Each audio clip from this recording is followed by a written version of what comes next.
Hey everyone, this is Jon Ornoy. I was the producer of All Joking Aside. Welcome to our little CineQuest Zoom chat. I've got our director and our 4 lead cast here, so I'll just give everyone a chance to introduce themselves. We'll start at the top left there. Oh, my top. hi. Am I on top left? Go for it. Hi, my name is Raylene Harewood and I played Charlie. I'm Brian Markinson and I play Bob. I'm Richard Lett, and I played Dennis. I'm Tanya Jade, and I played Kim. Hi, I'm Shannon Kohli, and I was the director of All Joking Aside.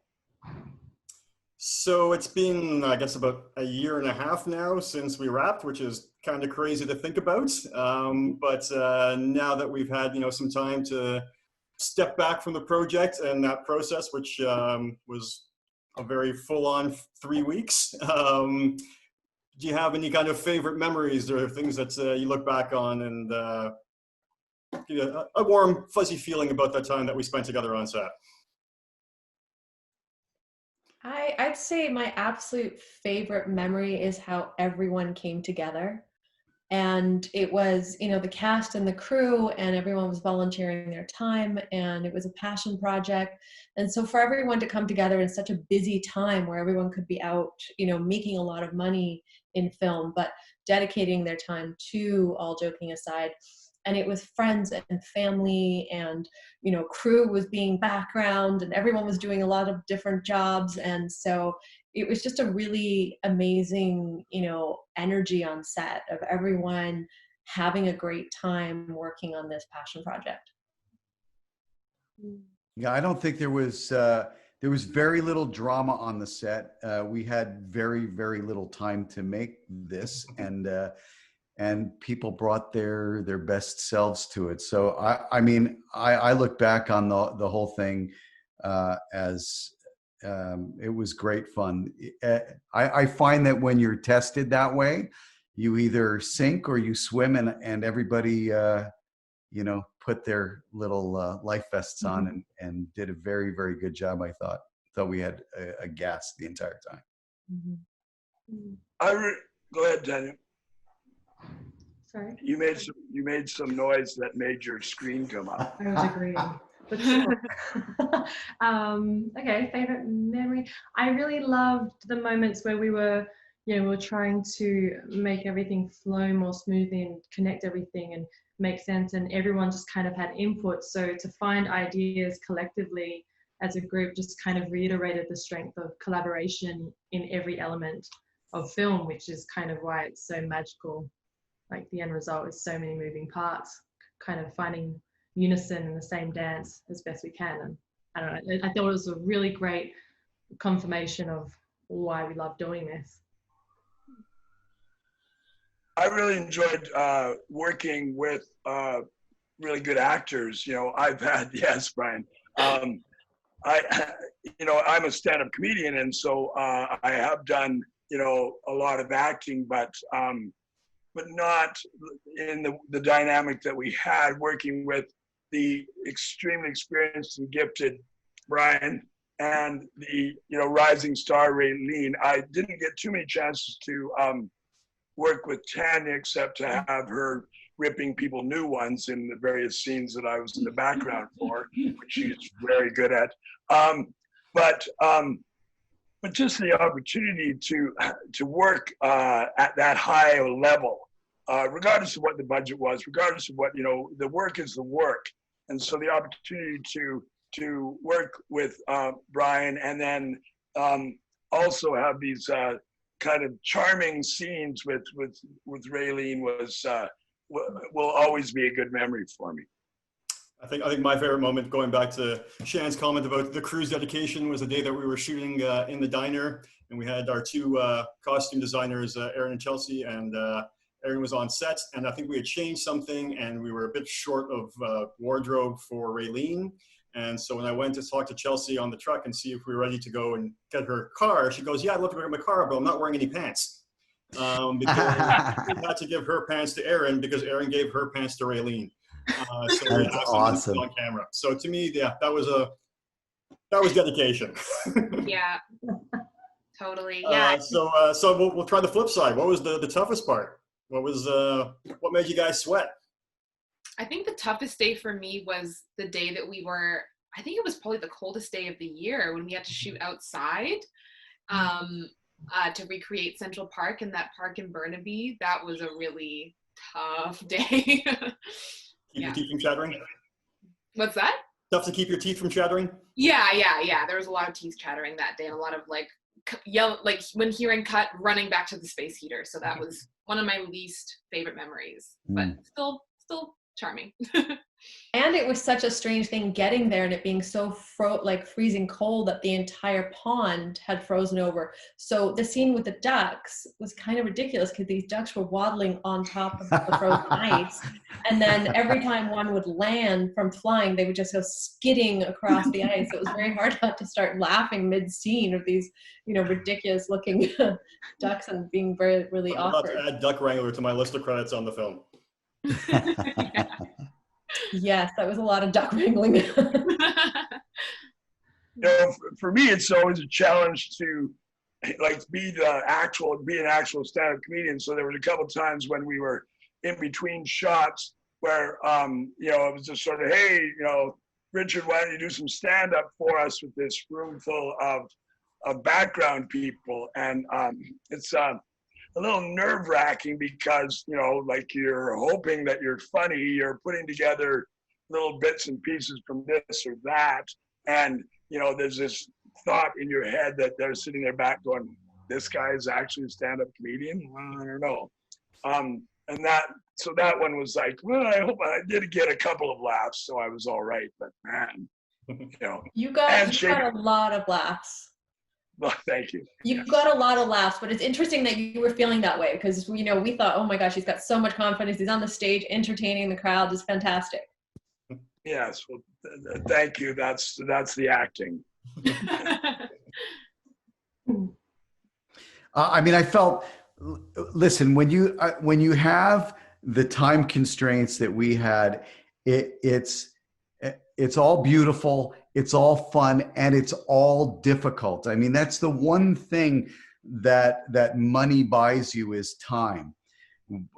So I always felt, I always felt that you're always chasing the day, right? You want to make sure, because when you're in a big budget thing, you can throw money at something instead of using your ingenuity. So I always felt like we were sort of on that tightrope between, and I think at both at the same time, that extreme excitement and titillation and stimulation of doing work on a razor's edge. And I don't know, John, if we ever did we ever have to punt anything? I think we got most of. There were a couple of shots, like the Steadicam shot that we had our hearts set on at Yuck Yuck, so that was something we had to lose. But if anything, we shot that one scene, the first scene that we didn't use. So yeah, as Woody Allen says, every time you go out, he goes out to make a film, he thinks he's making the next Citizen Kane, and then the truck of compromise shows up at his front door. And so that's the tough part is that you make lemonade. You're constantly making lemonade. And just for the record, I was throwing money at our problems, but it was only quarters. It was only exactly. Yes, we were getting pelted by quarters on stage. Ow. I still have welts. Definitely the time. It's always time that's most difficult in filming, but especially on this project where, there were certain things that, we were realizing in the script that this worked really well and this maybe not as much. So there was little things changing the day of or the day before. And so I was always concerned that, the cast wasn't getting all the time they should have because, our locations were very locked. And so, we had these ambitious days of, I remember one of the clubs we were shooting as multiple clubs, and we were having to do every single scene that day. So you guys were absolutely amazing, but there were definitely concerns that I was like, oh no, I hope they're not being changed on time. So, and rushed. I also have to say that I liked our day at the racetrack. I liked the horse, and I loved our scene at the end of the day. The diner, I love that too. That's one of my favorites. The scene stealing horse. Yeah, sometimes. Yeah. He's not anymore. Now he's just a big vat of glue. Oh, I'm sorry. Ryan, come on.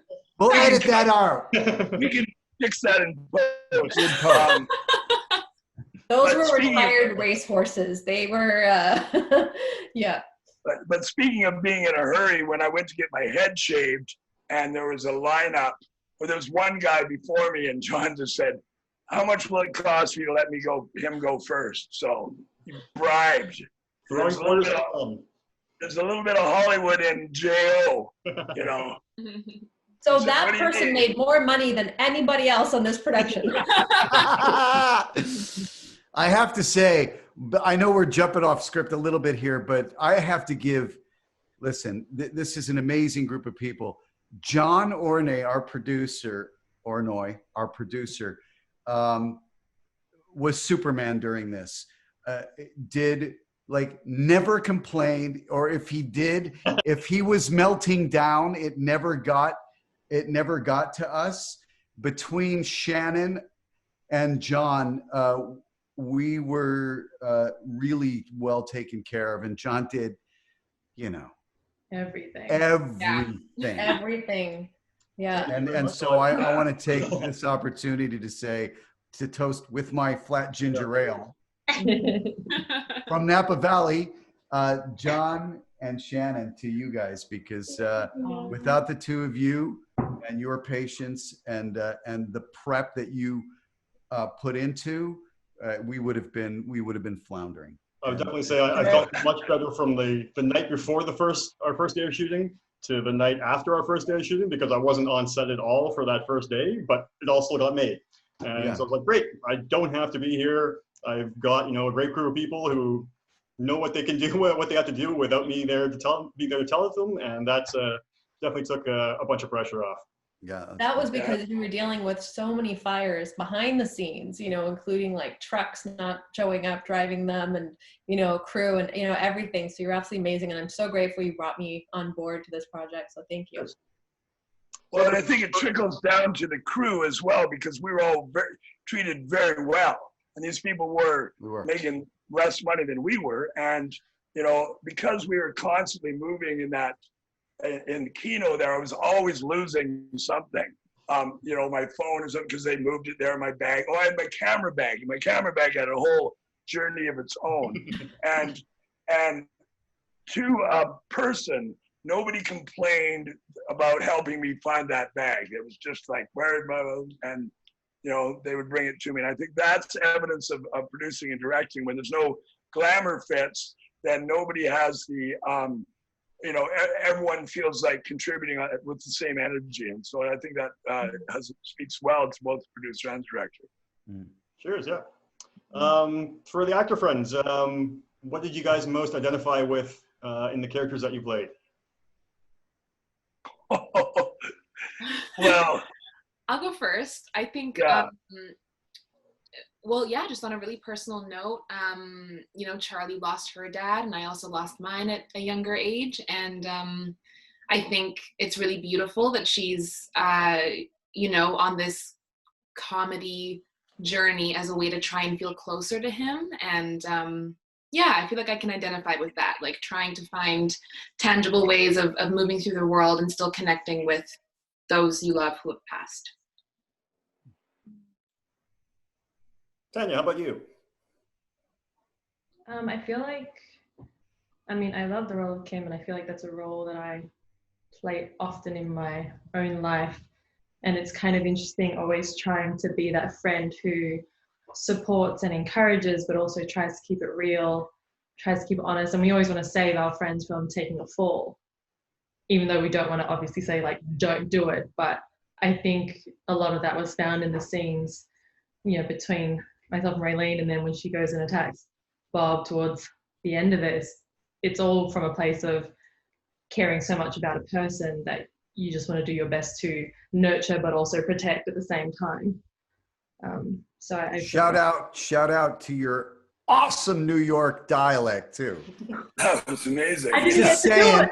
everybody's going, We she's an How was Aussie? it? She's Aussie? What? didn't She's get Aussie, everybody. That was only on the first day when I got stabbed by a nail on the first set and thought I'd get fired for getting a tetanus shot. Since I didn't know about that for like a year after, there was no chance. Yeah. Didn't seem relevant. I was trying to keep it quiet. I have to say, Aussies, they have the best American accents. They make the British, I'm going to say it, they make the British look like amateurs. Don't record it. Don't record it, John. No. I'm talking to you. Oh, thanks, Brian. Richard, you got something? Sure. Well, obviously, this is set in my world, and a world that I've been in a long, long time. And so I enjoyed the opportunity to go, that wouldn't, like the list looks like this, sort of thing like that. But more so personally, as we all know, I'm into my 11th year of recovery from alcoholism. And so I remember when we were auditioning for this, and I had read for Bob, the alcoholic comedian, and then you guys brought me in to read for Dennis, and you said, do you have any questions? I said, yeah, why'd you give away my part?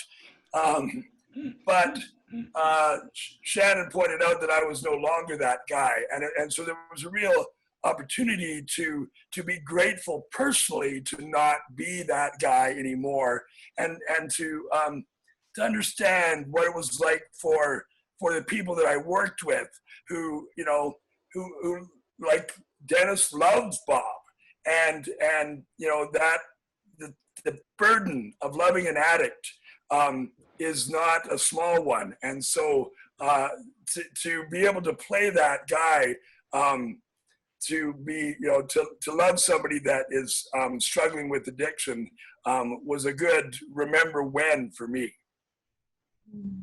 So maybe building on that, Richard, did going through this process and kind of playing someone who wasn't the comedian change your appreciation of stand-up comedy at all? Yeah, it actually sort of changed my appreciation of the people that never got to the stage. We in the business always saw these, doormen and owners and all this kind of stuff as well. They're jealous of us because we don't get to, because they can't do what we can do, and that sort of vanity. So it just made me, like Mark Breslin also, he was a comedian, but all sorts of club owners that love stand-up comedians in spite of us. And also, to be fair, working with Brian and Raylene about some of the intricacies or some of the foot play that's involved with being a stand-up made me realize, this is not just something that comes naturally to people. I had a lot of fun working with Brian early on, taking him out to comedy shows and saying, well, that was that, and he was doing that, and Brian does his homework, so he was all ears, and that was a fun part of the process, was being able to be the comedy consult in that regard. I was petrified. Because you actually went and we made you go on stage. You wrote your own material. You went and performed in front of a crowd. Yeah, and I can honestly say that was one of the most terrifying moments of my life. Seriously. So yeah, I have a lot of respect for the amount of courage it takes to go up on stage as yourself with something you wrote and deliver it and not know what's going to happen. Because when I'm on stage as an actor, it's somebody else's words, and I'm a person who isn't me. I can hide behind a character. But when you're doing stand-up, it is all you 100%, and just mad respect for that. Brian, you also got a chance to do some performing for us? Well, I did. I was, I have to say, I mean, I'm in awe of what Raylene did. I'm in awe of what Richard does. You know, I've been a fan of stand-up for my whole life, and you know, the writing alone is the thing. Richard, when we first met, we sat down in a Denny's, I think, together, and I thought we're just gonna have a, and Richard was on it, man. I mean, he's like, you got to start writing. You got to start writing. What do you got? What, I mean, it was so terrifying to me. I didn't have to really do it. I didn't go out and practice because Bob, other than that little sort of, that little video we shot after the fact, I didn't have to get up and actually do that. For me, as an actor, I don't have, there's not a lot of fear in terms of what I do. If you tell me that I have to break down and sob in a scene, that doesn't scare me. What scares me is, you know, having to write, number one. I mean, I'm so in awe of writers, screenwriters, novelists, and stand-up comedians for that reason. So yeah, I got off easy, actually. Yeah, Shannon, Raylene, I have oh, sorry, I was gonna say, Raylene, I have so much admiration for you. Like, you went out, you went on stage as yourself, because as an actor, you know, it's one thing to play a character, but it's completely different to play yourself, like be yourself on stage. And so it's, you know, kudos to you. And, you know, I felt bad in some of the scenes we were filming because stand-up comedians feed off of laughter and the energy of the crowd. And sometimes we didn't have a crowd, or sometimes we had to tell our crowd to not laugh because it was about getting clean sound on you. And so it's very difficult to keep that energy up when you don't have any feedback from the crowd. So. It was definitely tricky, but so fun. So grateful for this experience, and also to Richard. Definitely, you helped me out a lot along the way. So. And she was very receptive as long as she'd had something to eat. Oh yeah. I think the one and only minor meltdown I had on set was when I hadn't been given a sandwich. And that's the only time, just when I'm hungry. It was a pretty mild meltdown, but I remember going, okay, let's get her some food. Yeah. All right, great. I think that's a good little snapshot for the people in our process. So thanks very much for coming out for this chat. And I want to say one more thing. I think Shannon did a brilliant job of painting that picture of a comedy club. You see it so often in films where it just doesn't quite cut it. But the visuals, the light coming through, the back doors, all that sort of stuff, very, very familiar, and I think she nailed it. And I have one more thing to say about Shannon, because I love this woman. I love the woman as an artist. I love, you know, it is so true that a fish smells from the head. And our set was happy and calm, mainly because of Shannon Kohli. Not only does she know her stuff technically and how to talk to actors, but she creates a world that is very, very easy to inhabit and is very conducive to play. And you're going to see a lot more from her. I'm telling you all now, but she's the best there is. And I just want to say how much I love you right now in front of God and the 4 people who are watching this. The thousands of Cinequesters. Yeah. Yeah. Thousands of Cinequesters.